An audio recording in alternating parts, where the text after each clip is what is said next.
അൽഹംദുലില്ലാ, നമ്മുടെ പ്രിയ സുഹൃത്ത് അബൂബക്കർ റഹ്മാനി ഉസ്താദ് അവറുകൾ 3 വീടുക പമ്പിന്റെ പിറകുവശത്തിലായി ഒരു പുതിയ അത്തറുകട ആരംഭിച്ചിട്ടുണ്ട്. അള്ളാഹു സുബ്ഹാനഹു വ തആല എല്ലാവിധ ഖൈറും ബറക്കത്തും അള്ളാഹു പ്രദാനം ചെയ്ത് അനുഗ്രഹിക്കട്ടെ. അള്ളാഹുവിന്റെ ഹബീബ് സല്ലല്ലാഹു അലൈഹി വസല്ലമ തങ്ങൾക്ക് ഏറ്റവും ഇഷ്ടപ്പെട്ടത് എന്താണെന്ന് ചോദിച്ചപ്പോൾ 3 കാര്യങ്ങളാണ് ഞാൻ ഏറ്റവും ഇഷ്ടപ്പെടുന്നത്. അതിൽ ഒന്ന് സുഗന്ധമാണ് എന്ന് പുണ്യ റസൂലുള്ളാഹി സ്വല്ലല്ലാഹു അലൈഹി വസല്ലം. ഏറ്റവും കൂടുതൽ അള്ളാഹുവിന്റെ റസൂൽ സല്ലല്ലാഹു അലൈഹി വസല്ലമ തങ്ങൾ ചെലവഴിച്ചിരുന്നതും സുഗന്ധം വാങ്ങിക്കാനായിരുന്നു എന്നൊക്കെ ഹദീസുകളിൽ കാണും. അള്ളാഹുവിന്റെ റസൂൽ ഏറ്റവും ഇഷ്ടപ്പെട്ടിരുന്നതാണ്. മാത്രമല്ല അതിന്റെ നല്ല വാസനകൾ അള്ളാഹുവിന്റെ മലായിക്കത്തുകളും ഇഷ്ടപ്പെടും.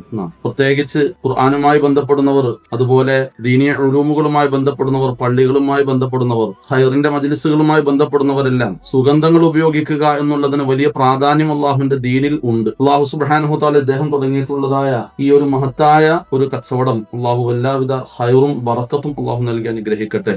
എല്ലാ ആളുകൾക്കും നല്ല രീതിയിലുള്ളതായ, പല മോശമായ രീതിയിൽ കച്ചവടം നടത്തുന്നതായ ആളുകളൊക്കെ ഉള്ളപ്പോൾ താജിറുൽ അമീൻ നബീന വസിദ്ദീഖീൻ, വിശ്വസ്തനായ കച്ചവടക്കാരൻ അള്ളാന്റെ പ്രവാചകന്മാരോടുകൂടെ ആയിരിക്കും, സിദ്ദീഖീങ്ങളോടുകൂടെ ആയിരിക്കും എന്നാണ്. അപ്പോൾ തട്ടിപ്പുകാരും വെട്ടിപ്പുകാരും ഉള്ള ഈ കാലഘട്ടത്തിൽ ഈ ഒരു മഹത്തായ ഒരു പ്രൊഡക്റ്റ് അത് വിശ്വസ്തയോടെ ആളുകളിലേക്ക് എത്തിക്കാൻ അദ്ദേഹത്തിന് സാധിക്കട്ടെ. ആമീൻ എന്ന് ദുആ ചെയ്യുന്നു. അസ്സലാമു അലൈക്കും വറഹ്മത്തുള്ളാഹി.